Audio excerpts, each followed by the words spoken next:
I'm Andrew Schmertz in Miami, Florida. In business today, three things to know. First, walking the economic tightrope. The U.S. economy spews out an array of data. We'll run down the latest numbers. Then, deflated. The embattled maker of faulty airbags fights back against a nationwide recall order. Why Takata is drawing a hard line, even as automakers step up their complaints. And more than the weather is picture perfect in Miami. A preview of Art Basel and a wrap-up of the International Luxury Conference. Arise Exchange starts now.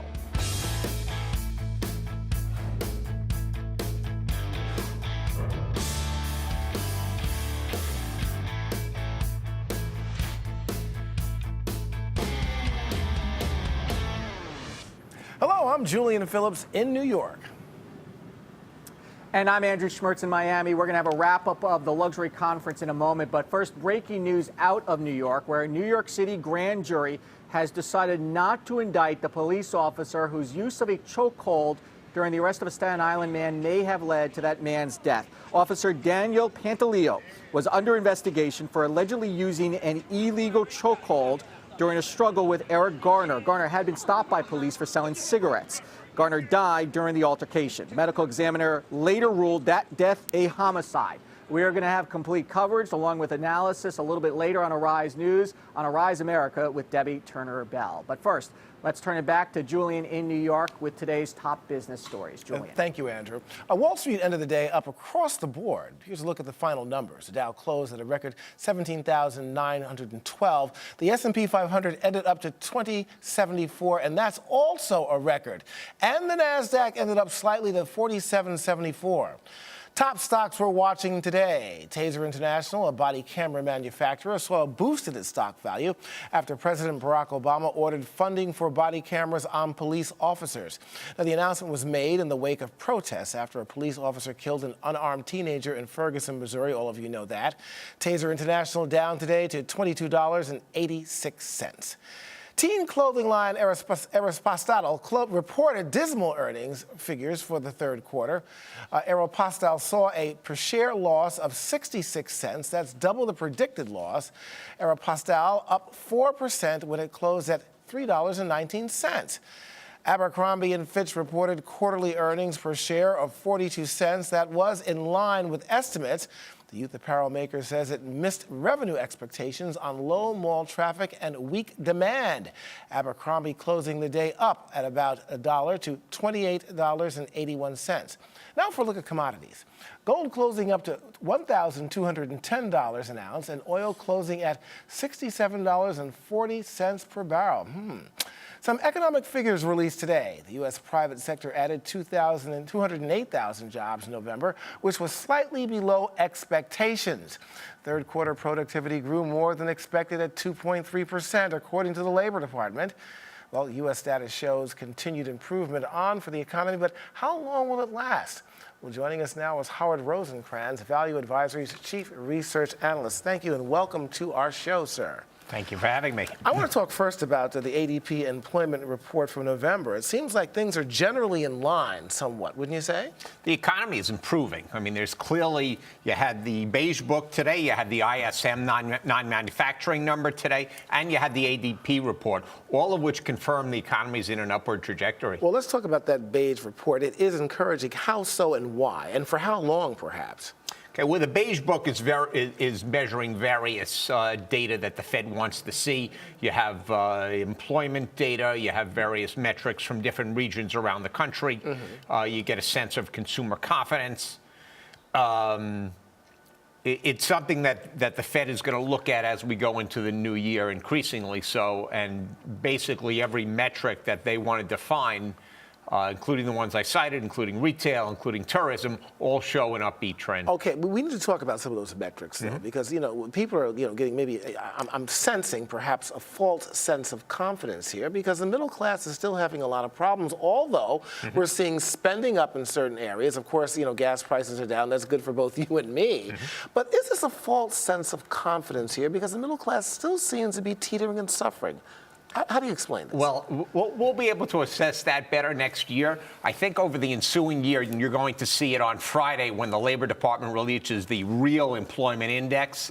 But as we move over the course of the year, we're now at 5.8% on unemployment. And if you look at the, quote, real sort of underemployment number, you're looking at about 11. But if we continue on this pace at the current point, we are going to get down to below 5%. At that point, we can start to get real wage gains, and the middle class can start to participate. All right, okay, well, that sounds good, Howard. I'm just wondering, though, the kinds of jobs we're talking about. We're talking about private employment sector jobs, okay? And that's a good thing. But what kind of jobs and the kind of money and salaries are we talking about that people are being employed? Well, I hear what you're saying. I mean, we're not going to be able to dramatically move the needle in terms of the lower end of the economy, and the middle end is going to continue to get squeezed as well. We can only hope that you're going to start to see wage inflation, which more than, I mean, you've had 5 years continuously of no movement in wages. At the same time, you've had inflation eating away at any sort of salary that the middle or lower income have made. So I think you will begin to see a catch-up over the course of the next 6-9 months. All right, stocks are looking good right now, but do you see a correction coming down the line? Well, the whole story with stocks right now is crude. You've had fall off a cliff crude. I think that's going to probably carry us through the end of the year, maybe into early next year. But there will be I do believe we'll have a correction on the horizon. Okay, I'm looking at this crude stuff. Okay, I'm going to the pump now. Gas prices are great, but how long will this last? I just can't believe. I'm almost like this is a dream right now. It's got to be a nightmare down the road on this. I think the dream is going to stay in place. I don't see. You've had you have demand. If you look at aggregate demand around the world of approximately 85 million barrels, you had the U.S. move from 6 million barrels a few years ago to over 9 million. If you include natural gas liquids, you get to over 11 million. So you're talking about an increment of 3 to 4 million on the market. Let's look at China. Let's look at Japan. Let's look at Europe. Demand from those regions is all going down. You're talking about a deceleration. So basically, that incremental supply is not going to get soaked up. Oil prices are going to stay where they are. Howard Rosencrans, we've run out of time. If the prices go up, you're going to fill my gas tank. Thank you for joining us. Okay. About 8 million vehicles have been recalled in the U.S. for faulty Takata airbags believed to be responsible for at least 139 injuries from more than a dozen automakers. This according to a report by the New York Times. Well, Japan's Takata has refused to comply with the U.S. government demand for an expanded recall of its airbags, accused of exploding shrapnel, believe it or not. Well, the U.S. National Highway Traffic Safety Administration and Takata executives appeared before the U.S. Congress this afternoon. And Karl Brauer, senior analyst at Kelley Blue Book, joins us on the phone with more. Karl, I got to tell you, they're refusing, and I don't understand why. Is this like a chokehold on the U.S. automakers and on the U.S. government? Talk to me about this. Well, I think there's this huge number of potential airbags that have to be produced and replaced if they go for a nationwide recall, and I think that the cost and time frame involved is very daunting. That doesn't mean they shouldn't do it. In fact, it means they should still seriously consider and probably start the process as soon as possible, but they're looking at, costs and time frames and stock value of their company, and I think they just want to avoid that. Okay, Karl, you mentioned one key word twice, the 4-letter word, cost. Cost. Are they putting money before people's lives here, in your opinion? Well, we don't know for sure because we don't know the exact cause of the airbag issue. They're claiming the failure rate is incredibly low, and if that was true, then the likelihood of people being injured is very low, and they're not necessarily doing that. But I'm not convinced of that yet. I'm not convinced that we really know, at least they haven't told us, what the true cause is and what the extent of the problem is. And I think that's because if they know the extent and they tell us, it'll be obvious that there's a lot of airbags that are going to potentially have problems. And perhaps, and originally, the recall was just in high humidity states like Hawaii and Florida. But how do you explain Honda expanding the recall? I think Honda is being smart. They want to appear proactive. Kelley Blue Book, we've done enough studies of recall situations because there's been so many in the last couple of years to know that consumers don't appreciate it when it feels like an automaker's being dragged kicking and screaming to a recall problem. They want to see the automaker be very proactive. I think General Motors did very well when they got to the ignition problem last February. They were very proactive, and that helped their image with the problem. And Honda wants to follow that same course. It's much better than looking like you dragged your feet and tried to hide things. Understandably, Karl, but here, outside of Honda, what other auto companies here are looking at these airbags and saying, hey, maybe we better do something here because legally we could be held accountable down the road? Well, it looks like Toyota and BMW are both making various moves, Chrysler too, to consider everything from expanding it to nationwide, to providing loaner cars for people if it takes, weeks or months for the airbag replacement parts to become available. Again, I think any automaker that's smart is realizing they better get in front of this thing versus being behind it. Okay, Karl, so far 14 million airbags have been recalled worldwide. How much is this costing the auto industry, in your opinion? I mean, that's a very tough number to figure because you've got the cost of the part plus the replacement cost, the labor, I should say, and then, of course, any kind of loaner vehicles that could end up being part of the deal. And don't forget, there's been court cases and settlements, and those things are usually quite expensive, although oftentimes we don't know because they're kept behind, sealed documents that we never see.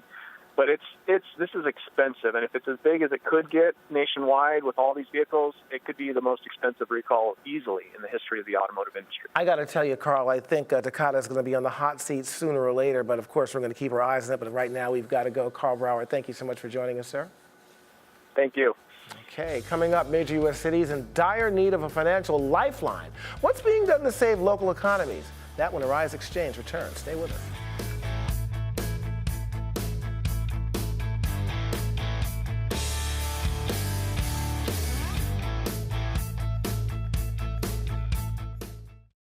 The search continues for the more than 200 abducted schoolgirls. Unquestionably, this is a Nigerian problem. President Barack Obama stopped short of visiting the border. Why can't Washington get anything done when it comes to immigration reform? But you got to come up with a solution to it, and no one has a real solution. Does this further terrorize people, make them more afraid, or is this making people angry? Hello and welcome to Arise America. I'm Debbie Turner-Bell.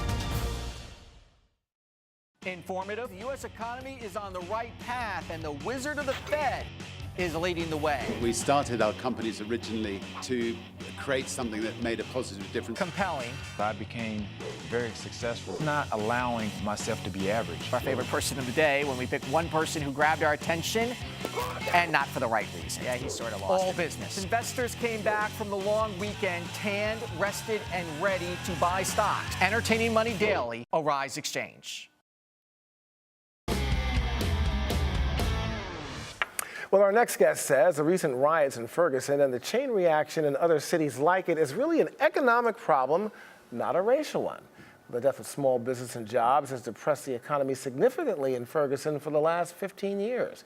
Well, John Hope Bryant, Operation Hope chairman and author of How the Poor Can Save Capitalism, Rebuilding the Path to the Middle Class, is here to explain how cities like Ferguson can start to rebuild. You know, a very interesting hypothesis that you have here.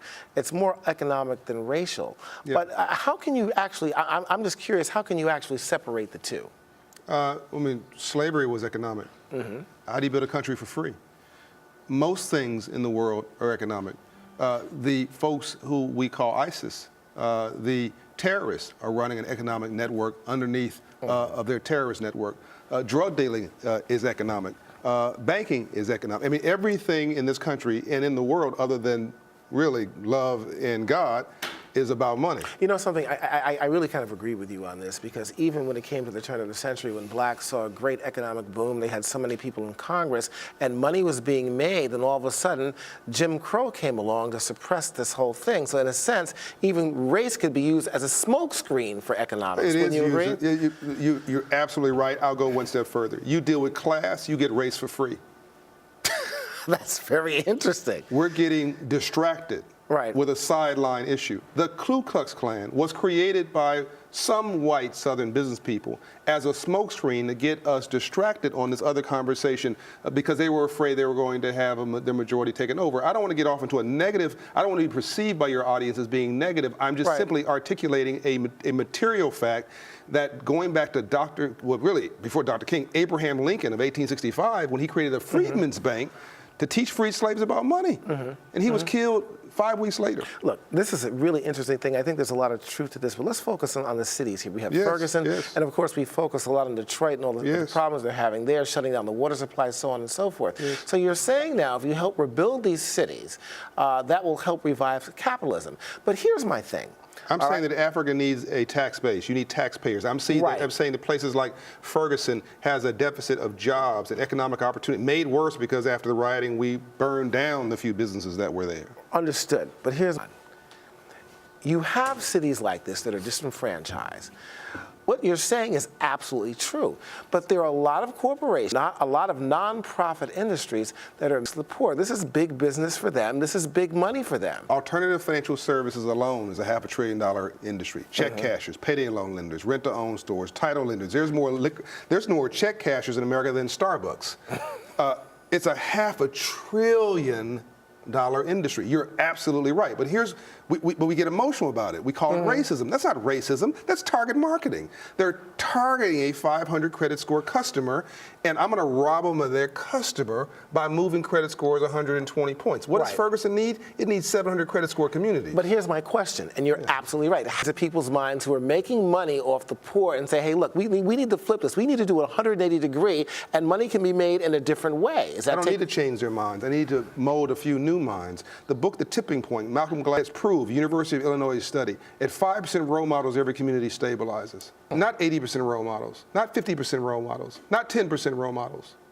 Just 5. Why my daddy was. Why do you love yourself? I can tell you do. I don't even know your story you want. You saw a black man in a suit and said, I can do that. You saw somebody in broadcasting and said, I can do that. Why does a kid want to be a rap star, an athlete, or a drug dealer? They're not dumb and they're not stupid. They're brilliant. They're modeling what they see. We're going to give them something different to see by training up a generation of young entrepreneurs in middle school and high school in places like Ferguson.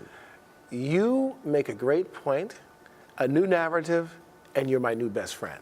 Oh, mutual. John Hope Bryant, thank you so much for joining us. Honored to be with you. We can continue this discussion more. You got it. Thank you much. Time now for our business ticker. Stories making headlines across the nation and indeed won't shut down next week if John Boehner can help it.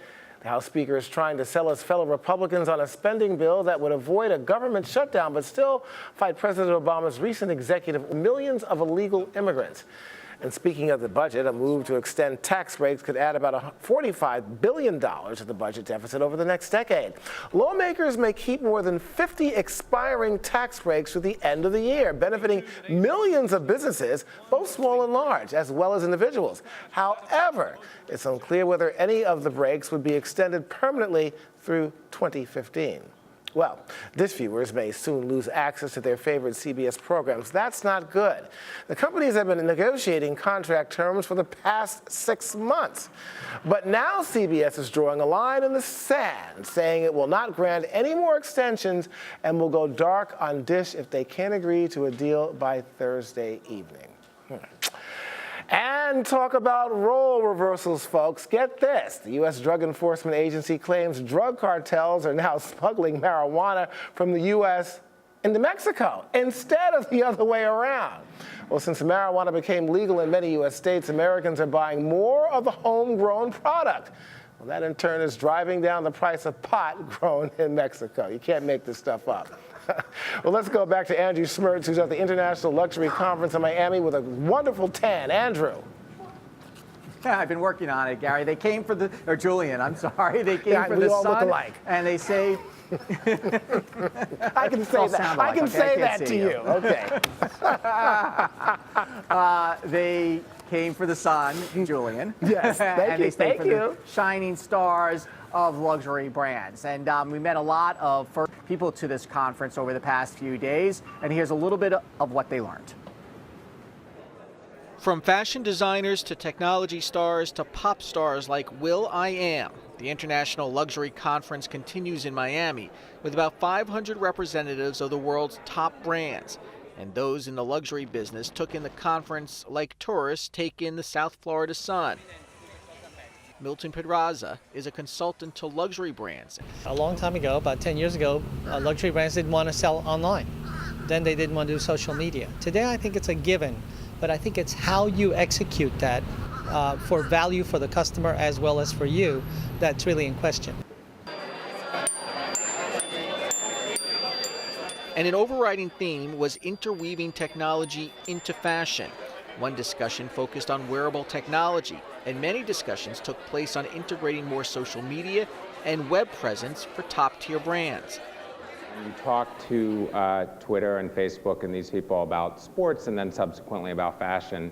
The thing that they want, and I use this as an analogy, is they don't necessarily want the highlights, for their end users. What they want is they describe it as that when the players run through the tunnel, that part that you can't see, that you could never see before, and now you're privy to seeing. And so when we get to the shows and we're backstage and we're seeing people being made up and we're seeing all the stuff that's pinned on the walls, you're creating so much of a bigger picture for the end user that it brings it alive.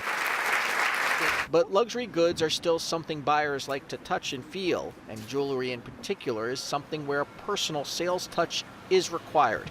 You're probably not buying your wedding rings off a website. Usually our customers don't like shopping online for this type of product. They want to go in. They usually, a lot of husbands and wives come in. It's a very personable thing, and a lot of what our business is bespoke pieces. People come in and want things customized to their exact specifications, and that's very hard to do online. Coming up, we'll be joined by Shannon Lanier, right on cue, my buddy from Arise Entertainment 360, who's going to be here to talk about Art Basel and the meaning of it for Miami. Coming up.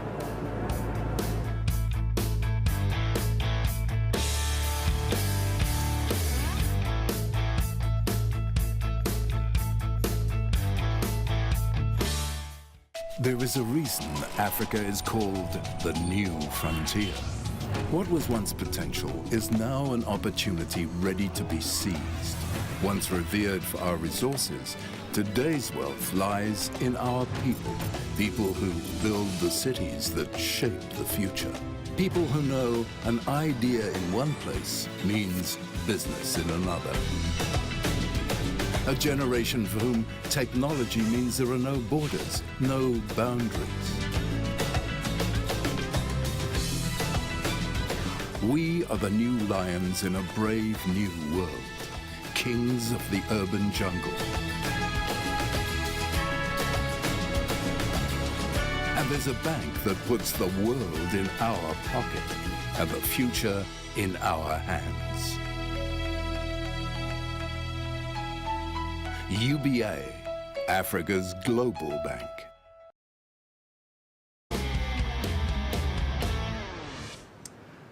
Time now for our favorite person of the day. We choose one person who grabbed our attention, and not for the right reasons. Through the years, we've seen many car chases, but they usually involve cars. This one in Van Nuys, California, however, featured a would-be car thief who tried to get away on a skateboard, only to be foiled by a reality TV star, only in California, folks. And here's the video. Police say Jesus Zamora stole a BMW, drove at 90 miles an hour the wrong direction, and then crashed. But instead of giving up, this is where the story gets good. Zamora jumped out of the car, hopped on a skateboard, and tried to outskate the cops who were in hot pursuit. Well, after a few moments of some questionable technique on the skateboard, Zamora ditched the skateboard and then tried to flee on foot. He might have gotten away, at least gotten further away from the police, had a red pickup truck not blocked his path and eventually stopped him. And who was the driver of the truck who helped capture the hapless thief? Luis Pizarro. He starred in the reality show Repo Man, which was about repossessing cars. How appropriate. And that is what California car chases, I guess, looks like these days. And so Jesus Zamora is our favorite person of the day. Coming up, Art Under the Sun. Shannon Lanier will be here to preview Art Basel next.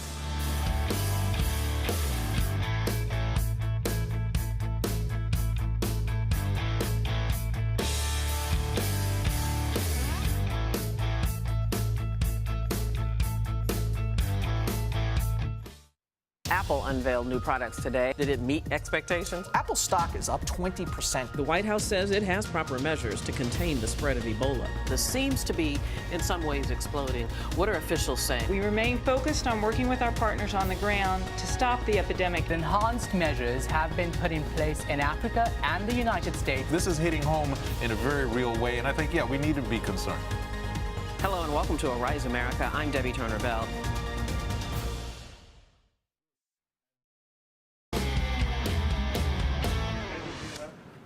Celebrities and art aficionados from around the world are converging on the beach, Miami Beach, for Art Basel, a multi-city art show that takes place in Miami, Switzerland, and Hong Kong. And our Shannon Lanier is here to preview it all. Shannon, if we do a good job, maybe we can go to Switzerland and Hong Kong too. How about that? I am ready to go. My bags are packed. You just got here this morning, all right? Doesn't matter, I'm ready. So what is Art Basel? Okay, well, basically it's the premier international art show that everyone who is either interested in art, wants to buy art, or has a gallery, or is an artist, they come to this event. It kind of sets the pace, the groundwork for future art shows around the world. I mean, there will be 31 different countries represented here, 276 galleries from around the country, and 75,000 people are expected to show up right here in Miami. It's amazing, 75,000 people. 75,000. And you know, besides the artists and those interested in art, there's going to be the celebrities who pretend they're all interested in all of this. Of course, they've got, I mean, Miley Cyrus was here last night. I don't know how interested in art she is, but she was definitely partying the night away and having a good time. Other people like Swizz Beatz, he'll be here, or he's actually already here.